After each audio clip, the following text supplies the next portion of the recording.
Eh bien, on vous souhaite la bienvenue, tout le monde, à notre émission On s'investit de ce 9 août. Bien, force est d'admettre qu'aujourd'hui, on revient sur Terre un peu, là, parce que là, hier, c'était vraiment pas drôle. À cette heure-ci, c'était pas si mal. Pendant le discours de Barack Obama, ça s'est empiré et ça s'est complètement, permettez-moi l'expression, morpionné dans les 45 dernières minutes. Là, c'était les fonds de couverture, les hedge funds qui avaient besoin d'argent hier après-midi. C'était épouvantable, à tel point qu'on larguait n'importe quoi, n'importe où et à n'importe quel prix. C'est assez épouvantable ce qui s'est passé hier. Quand vous avez une crise de confiance comme celle qu'on est en train de vivre, il n'y a pas de crise économique. Alors, si vous entendez quelqu'un dire quelque part qu'il y a une crise, il n'y en a pas de crise économique là, présentement. C'est strictement une crise de confiance à laquelle on est en train d'assister depuis les 10 derniers jours. Crise de confiance créée par les politiciens américains, les politiciens à travers le monde aussi. Et ce matin, tout ce qu'on entendait dire sur les grands réseaux américains, comment se fait-il que les gens à Capitol Hill sont encore en vacances pendant que on vit une véritable crise sur les marchés financiers?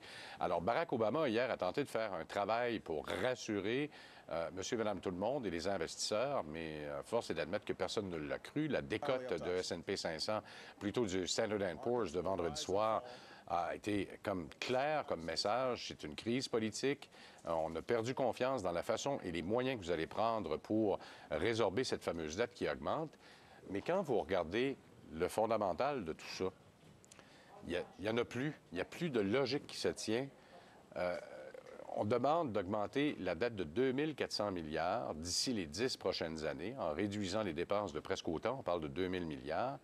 Mais on n'augmente pas les impôts. Ça, c'est ce que Standard & Poor's a vu comme étant irritant dans la décision du Parlement américain. Sauf que pour avoir pris ce genre de décision-là, on a radié en capital sur le New York Stock Exchange 3 000 milliards de dollars de capitalisation boursière. Y a-t-il quelque chose de logique quelque part là-dedans? On va en parler avec M. Simon Plante, qui est de la financière Banque nationale. Nous en parlerons également avec M. Farr, économiste de la Banque TD, et surtout regarder ce qu'il lui pense que la Réserve fédérale américaine va faire un peu plus tard. Mais tout de suite, Michel Marcoux. Bonjour.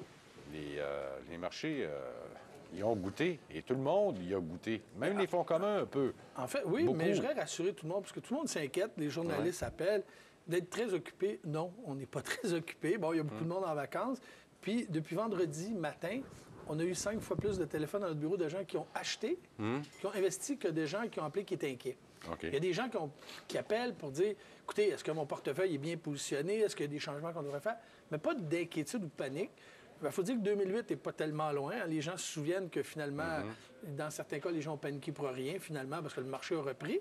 Et les gens se rendent compte, comme vous disiez tantôt, qu'il n'y a pas de crise comme telle.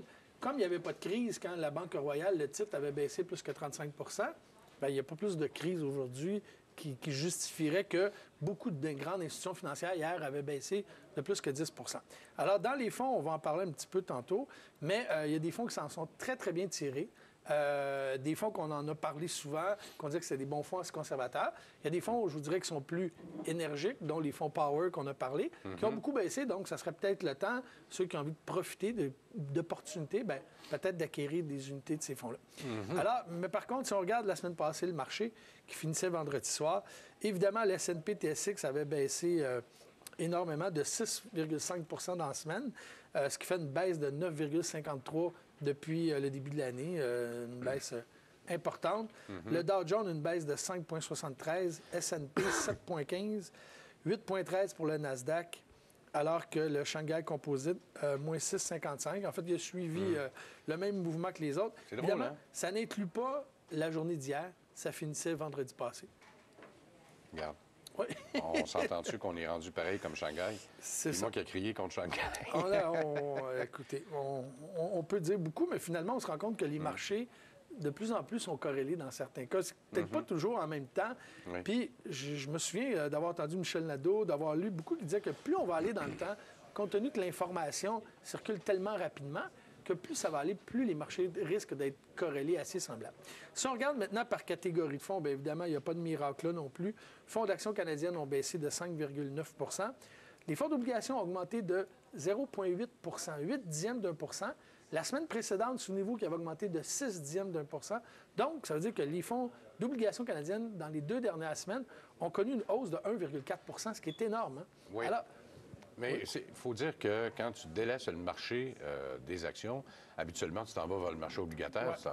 C'est une valeur refuge. C'est une valeur refuge. Puis, on dit souvent aux gens, c'est important d'avoir différentes catégories d'actifs dans son portefeuille. Il faut avoir un portefeuille qui est équilibré.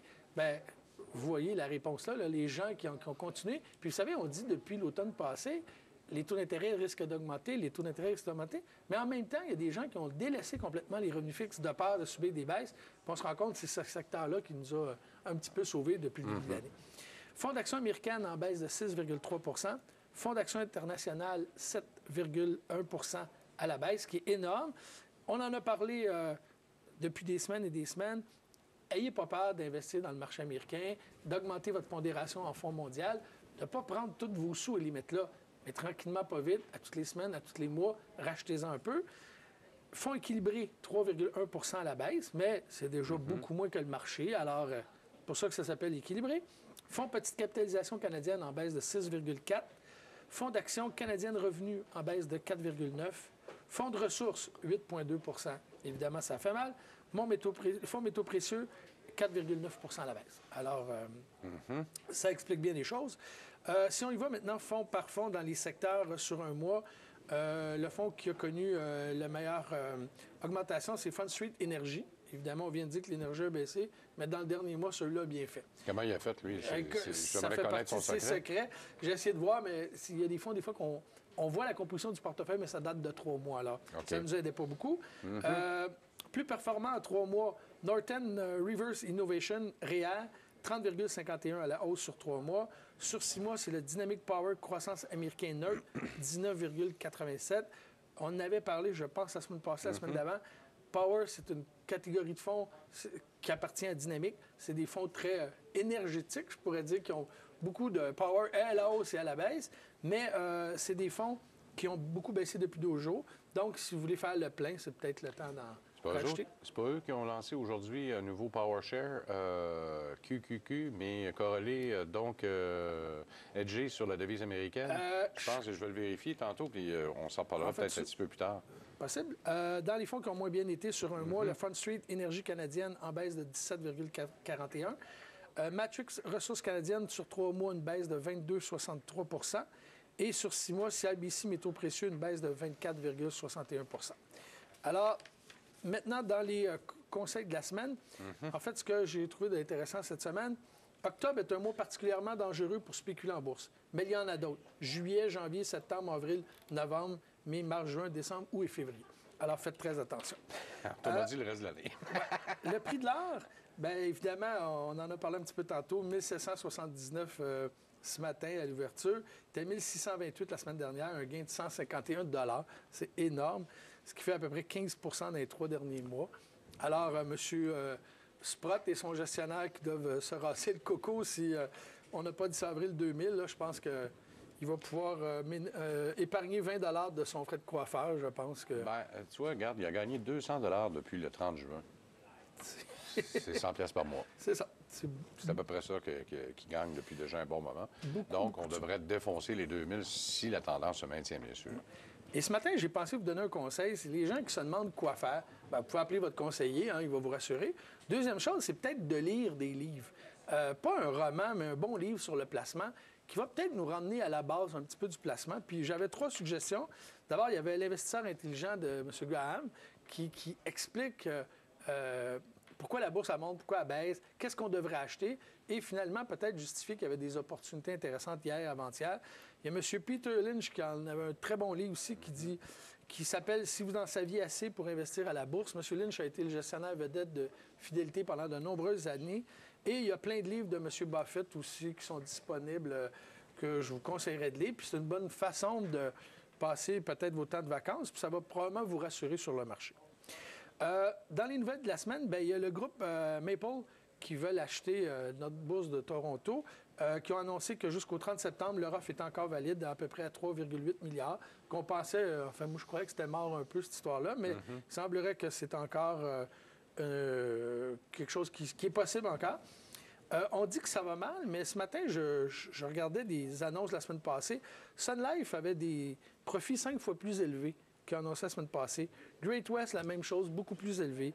Financière IGM, dont IGM qui est McKinsey, qui a les fonds investisseurs et tout ça, ont augmenté aussi leurs profits. Quand on regarde ça, à peu près toutes les entreprises, beaucoup d'entreprises ont augmenté. Et je lisais ce matin que beaucoup d'entreprises du S&P 500, si on prend l'ensemble des 500 entreprises, ils n'ont pas fait autant de profits presque depuis 15 ans. Actuellement, en liquidité, ces 500 entreprises-là ont pour 960 milliards de liquidités dans leur coffre. Et on voit aussi qu'il y a beaucoup de ces entreprises-là qui mettent du monde au chômage. C'est-à-dire que les gens sont quand même craintifs, ces chefs d'entreprise-là, mais en même temps, il y a énormément d'argent dans le système.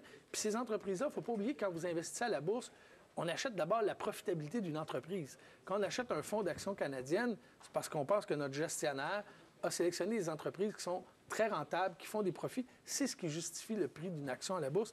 Alors, les entreprises, ça va bien. C'est vraiment... c'est politique comme crise et je pense que c'était pas une bonne raison, en tout cas pour ceux qui ont délaissé le marché boursier. Puis pensez qu'à chaque fois que vous vendez à perte, il y a quelqu'un qui va ramasser cette action-là, puis lui va faire des sous avec.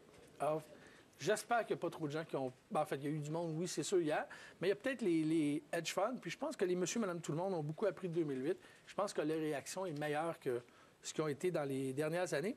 Un sondage qui a été fait aux États-Unis qui demandait la première personne à qui vous demanderiez conseil pour votre portefeuille. Bien évidemment, 49 des Américains ont répondu Warren Buffett, pour 44 pour leur père.